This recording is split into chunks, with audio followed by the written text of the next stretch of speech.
લાખણીમાં ભયાનક આગની ઘટના પ્રકાશમાં આવી. શોપિંગ સેન્ટરના ત્રીજા માળે લાગી ભીષણ આગ હોવાના કારણે લાખો રૂપિયાનું નુકસાન આવ્યું. ફરી એકવાર ઊભા થયા ફાયર સુવિધાના પ્રશ્નો. આવો જોઈએ આ સંપૂર્ણ અહેવાલ. વાવ-થરાદ જિલ્લાના લાખણી તાલુકા મથકે આજે અચાનક આગની ઘટના સામે આવી છે. ગેડા રોડ પર બસ સ્ટેન્ડ નજીક આવેલા શોપિંગ સેન્ટરના ત્રીજા માળે આગ ભભૂકી ઉઠતા અફરાતફરી મચી ગઈ હતી. ઇલેક્ટ્રોનિક સામાનના ગોડાઉનમાં લાગેલી આગે થોડા જ સમયમાં વિકરાળ સ્વરૂપ ધારણ કરી લીધું હતું.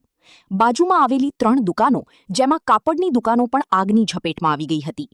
ઘટનાની જાણ થતાં વેપારીઓ અને સ્થાનિક લોકો ઘટના સ્થળે દોડી આવ્યા હતા. સમગ્ર વિસ્તારમાં ગભરાટ અને અફરાતફરીનો માહોલ સર્જાયો હતો. લાખણી તાલુકામાં ફાયર ફાઇટર સુવિધાનો અભાવ હોવાને કારણે થરાદ, ધાનેરા અને ડીસાથી ફાયર બ્રિગેડને બોલાવવામાં આવી હતી.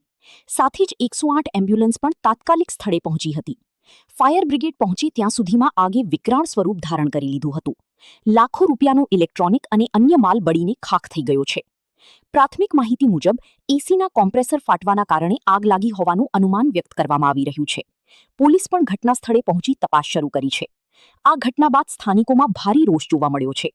લાખણીમાં તાત્કાલિક ફાયર ફાઇટર સુવિધા ઉપલબ્ધ કરાવવા માટે લોકો દ્વારા જોરદાર માંગ ઉઠી રહી છે. આગ જેવી ગંભીર ઘટનાઓમાં ઝડપી પ્રતિસાદ ખૂબ જ જરૂરી છે. લાખણીમાં ફાયર સુવિધાનો અભાવ હવે મોટો પ્રશ્ન બની ગયો છે. કેમ તંત્ર જાગશે એ જોવાનું રહ્યું.